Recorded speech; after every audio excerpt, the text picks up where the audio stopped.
should we expect an updated version of the white paper as what the offering will be? Because certainly for Brexit, of course, we know it was written on the back of a fag packet, effectively, and we're now all arguing about the detail. And I think that the more detail, the more clear we are, the easier it is for us to say, we know what we were voting for, and it was voting for this. So I personally would welcome it, but I know that resources might be stretched. I guess, very, very good question. Will there be another version of the white paper, Keith? There'll be an offer, certainly. And the point I was raising earlier was, what's to be the nature of that offer? I mean, there's no question the Scottish Government and the SNP can put together an offer, but we're trying to draw in far more people than vote for the SNP. So I think it has to reflect that, and what I don't yet know is the willingness of all the different parts of the Yes movement to come behind one offer. There are parts of the SNP's view of the Growth Commission which the Greens and the SSP do not agree with, as will be the case, I think, in some climate change issues with the Green Party. Perfectly legitimate. So I think it is an open question. The only thing I would say, so it's not decided yet, but there has to be one. I'm not sure that what you say about the detail is necessarily correct. Last time, if you remember, we had people delving down all sorts of holes about your TV licence and Coronation Street. And I'm not sure that holds out the big prospect of what independence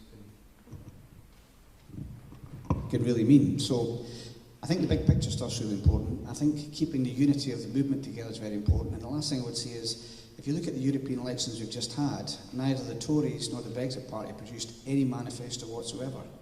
And for what it's worth, and this is for SNP folk, I think the SNP's manifesto and what we expect to be a pretty imminent general election will be much more pointed. So we'll talk about Scotland's place in Europe and Scotland's right to choose. I'm not sure big lengthy tomes, as we saw in the Brexit referendum, are necessarily what people want, but the most important point is not yet decided, and I think it's going to have to be jointly done with the Yes movement, not just the SNP. Thank you very much, Keith. Thank you. Of course you may, yes.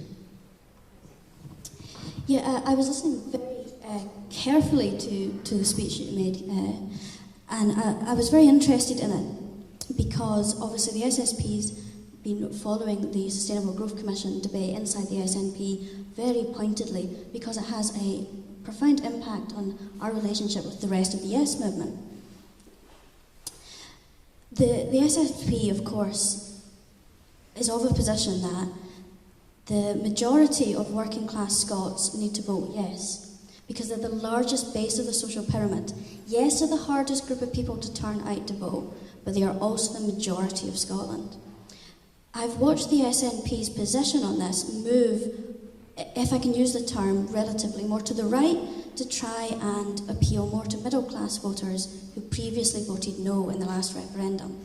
I understand the basis of that analysis because they're more likely to vote. I get it. However, you're appealing to a group of people that are already quite comfortable and generally quite small C conservative about change. And independence, whether we like it or not, is going to represent some change. We can't really have an independence that is a don't scare the horses, we'll keep the pound, we'll keep the queen, it'll be fine. Because in reality, independence is still going to be more change than the status quo, even if that status quo is a Brexit reality. Because people will be coming to terms with Brexit, and Brexit probably won't even kick in immediately. It might kick in months down the line by the time that people have already settled and moved on to the next political debacle. So you have to appeal to a group of people that are happy with change, that have nothing to lose, that are prepared to take that radical jump that is standing on your own 2 feet of self-determination. And that's the group of people that obviously the Scottish Socialist Party aims to appeal to.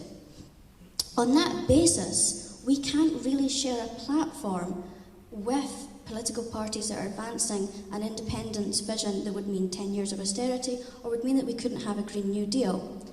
We can't share that platform, and that threatens the unity of the independence movement, which you quite rightly say is so important. I don't want to have a rerun of the first devolution referendum, where, for example, you had Labour for devolution that wouldn't campaign for, with Tories for devolution that wouldn't campaign for, Nationalists for devolution.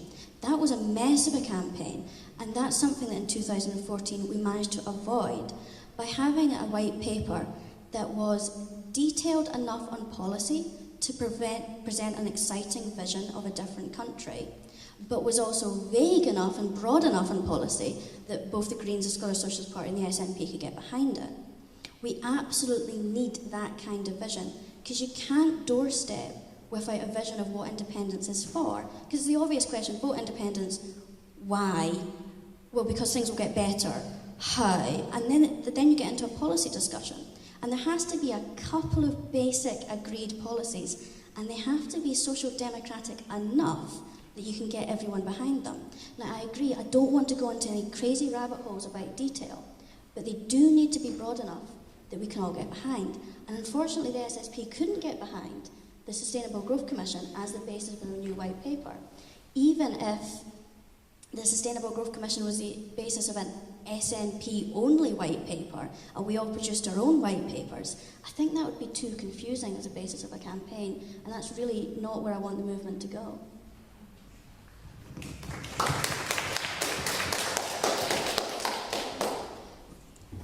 What I'd add to that is I'm quite interested in how we develop on the questions that were debated that were not answered by the previous white paper. I feel like, for me personally, a lot of the questions were things like currency, economic certainty, and this is why the Growth Commission's obviously been carried out.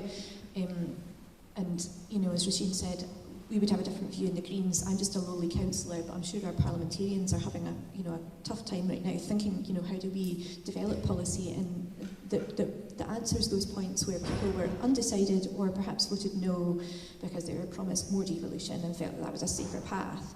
And I think that there's something for me about also setting out a framework of how will we go forward. So it's not just about the policy, it's also the process, because if we vote yes as a country for independence, the next steps will be to flesh out those policies, and it will be about, well, which parties are involved in that, who's at the table, how does that process work, over what timescales will it happen, and when do we start to actually take steps. So I think actually, as well as the policies and having a campaign that's clear about, what does yes stand for and what does that look like as a shared vision, I think also we need a shared vision of how will we do it, what timescales will that take place in, how will people participate in it, and how will the parliamentary democracy, work within that, what will the structures and the different types of governance be that will take us forward. And if people can understand that, then they'll know how their policies that they prefer personally will fit within that framework, and it will give people a sense of, where do I sit within this, how do I influence it, and how do I participate as a citizen in this new nation that we're forming. So I think that's a really, almost for me, equally important part of it, as well as the policies that sit within any refreshed white paper.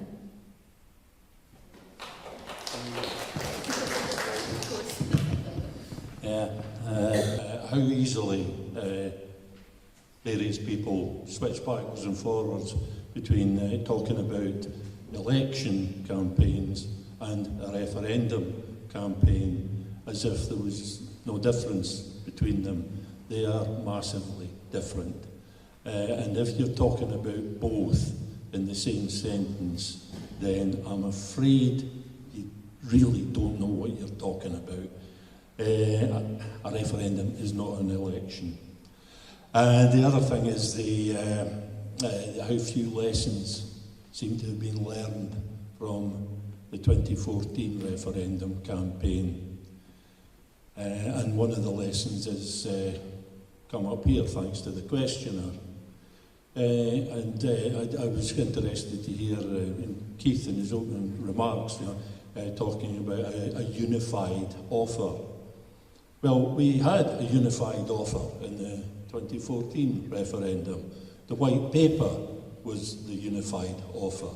Or to be more precise, it was what was supposed to be a unifying offer. If the white paper was a bit wordy and a bit bland and a bit wishy-washy, that was for a reason. It was so that everybody could unite behind it. Unless you were really on the loony fringes of the right or the left, there was absolutely nothing in the white paper that you couldn't sort of get behind for the sake of the independence campaign without unduly compromising your political principles. We had that. It didn't work. How anybody imagines it's going to work now, I have no idea. You will not put together a unified offer, and I think from some of the remarks that we've heard earlier, we can see quite distinctly how impossible it is to put together a unified offer. People will not agree on that. They're looking for policies. They're looking for a unified offer on policies, and you will never get that. We talk about how diverse the Yes movement is. How the hell are you going to get unified policies across that whole diverse movement? It's not possible.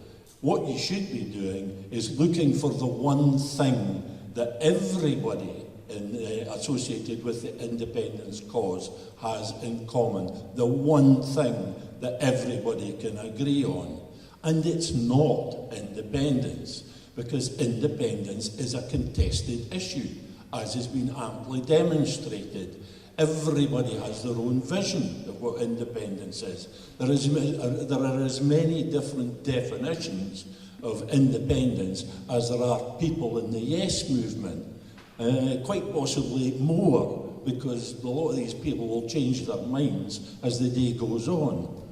So it's just not going to happen. As soon as you get into the area of policy, you're going to get into the area of disagreements. So you find the one thing that everybody agrees on. What is the one thing that everybody agrees on? What is the one thing that is common to every single version or vision or definition of independence? And that is that the union must be dissolved. That is it. That is the one thing. And you can't have any arguments about that, because it's not possible to have independence without dissolving the union. That's what we agree on. That's where we have a unified position.